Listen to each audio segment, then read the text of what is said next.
ನಮಸ್ಕಾರ big boss ಮಂದಿಗೆ. ನಾನು ನಿಮ್ಮ ಲೈಫಿಕ್ ರಾಜೇಶ್. ಈ ನನ್ನ ಚಾನೆಲ್ಗೆ ನಿಮ್ಮೆಲ್ಲರಿಗೂ ಸ್ವಾಗತ. ನಿನ್ನೆ ಶನಿವಾರ ವಾರದ ಕತೆ ಕಿಚ್ಚನ ಜೊತೆ.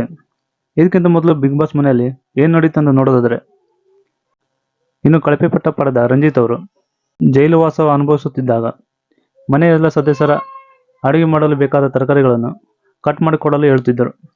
ಆದರೆ ರಂಜಿತ್ ಅವರು, ಈಗ ನಾನು ಕಟ್ ಮಾಡಿಕೊಡೋದಿಲ್ಲ, ಕೆಲವು ಸಮಯ ಬೇಕೆಂದು ವಾದಿಸಿದರು.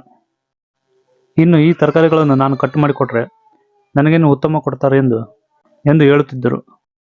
ಇನ್ನು ಈ ಮನೆಯ ಕೆಲವು ಸದಸ್ಯರು ರಂಜಿತ್ ಅವರ ಬಗ್ಗೆ ಕೆಲವು ಕಡೆ ಅಸಮಾಧಾನ ವ್ಯಕ್ತಪಡಿಸುತ್ತಿದ್ದರು. ಆದರೆ ಅವರ ಬಳಿಯೇ ಹೋಗಿ ಕೆಲವು ಸಮಜಾಯಿಷಿಗಳನ್ನು ನೀಡುತ್ತಿದ್ದಾರೆ.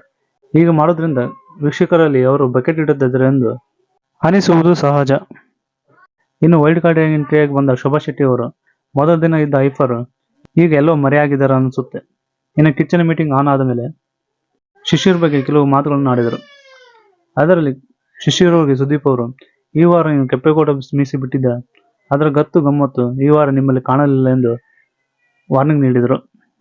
ಇನ್ನು ಈ ಕಡೆ ರಂಜಿತ್ ಅವರು ಗೇಮ್ ವಿಚಾರದಲ್ಲಿ ಗೋಲ್ಡ್ ಸುರೇಶ್ ಅವರಿಗೆ ಮಾತಾಡಿದ ಪದಗಳ ಬಗ್ಗೆ ಸುದೀಪ್ ಅವರು ಟಾಂಗ್ ನೀಡಿದರು. ಸುದೀಪ್ ಅವರು ರಂಜಿತ್ಗೆ, ನೀವು ಸುರೇಶ್ ಅವರಿಗೆ ಬಳಸಿದ ಪದಗಳನ್ನು ಈಗ ನನ್ನ ಮುಂದೆ ಬಳಸಿ ಎಂದು ಹೇಳಿದರು.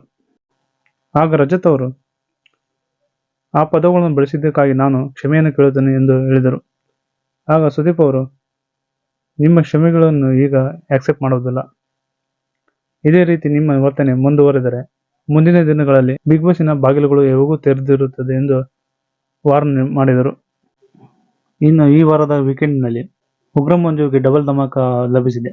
ಮೊದಲನೇದು ಬಿಗ್ ಬಾಸ್ ಮನೆಯ ಕ್ಯಾಪ್ಟನ್ ಆಗಿ ಆಯ್ಕೆಯಾಗಿದ್ದು, ಇನ್ನೊಂದು ಬಿಗ್ ಬಾಸ್ ಮನೆಯ ಕಿಚನ್ ಚಪ್ಪಳೆಯನ್ನು ಎರಡನ್ನೂ ಪಡೆದುಕೊಂಡಿದ್ದಾರೆ. ಇನ್ನು ಈ ಬಿಗ್ ಬಾಸ್ ಮನೆಯಿಂದ ನೇರವಾಗಿ ಮನೆಗೆ ಹೋಗಲು ನಾಮಿನೇಟ್ ಆದವರು ಚೈತ್ರ ಕುಂದಾಪುರ, ಮೋಕ್ಷಿತಾ, ಉಗ್ರ ಮಂಜು, ತ್ರಿವಿಕ್ರಮ್ ಹಾಗೂ ಹನುಮಂತು ಮತ್ತು ಧರ್ಮಕೀರ್ತಿರಾಜ್ ಹಾಗೂ ಗೌತಮಿ. ಈ ಏಳು ಜನರಲ್ಲಿ ಈ ವಾರ ಶನಿವಾರ ಮೋಕ್ಷಿತಾ, ಹನುಮಂತು ಮತ್ತು ಮಂಜು ಸೇಫ್ ಆಗಿದ್ದಾರೆ. ಉಳಿದವರು ಸೂಪರ್ ಸಂಡೆಯಲ್ಲಿ ಯಾರು ಮನೆಗೆ ಹೋಗುತ್ತಾರೆ ಎಂದು ಹೆಚ್ಚಿಗೆ ನೋಡೋದಾದ್ರೆ ಚೈತ್ರ ಕುಂದಾಪುರ ಅಥವಾ ಧರ್ಮಕೀರ್ತಿರಾಜ್ ಎಂದು ಅನಿಸುತ್ತೆ. ನಿಮ್ಮ ಅನಿಸಿಕೆ ಏನೆಂದು ಕಾಮೆಂಟ್ ಮೂಲಕ ತಿಳಿಸಿ. ಹೆಚ್ಚಿನದಾಗಿ ಈ ವಾರ ಡಬಲ್ ಎಲಿಮಿನೇಟ್ ಆಗುವ ಸಂದರ್ಭವೂ ಇದೆ.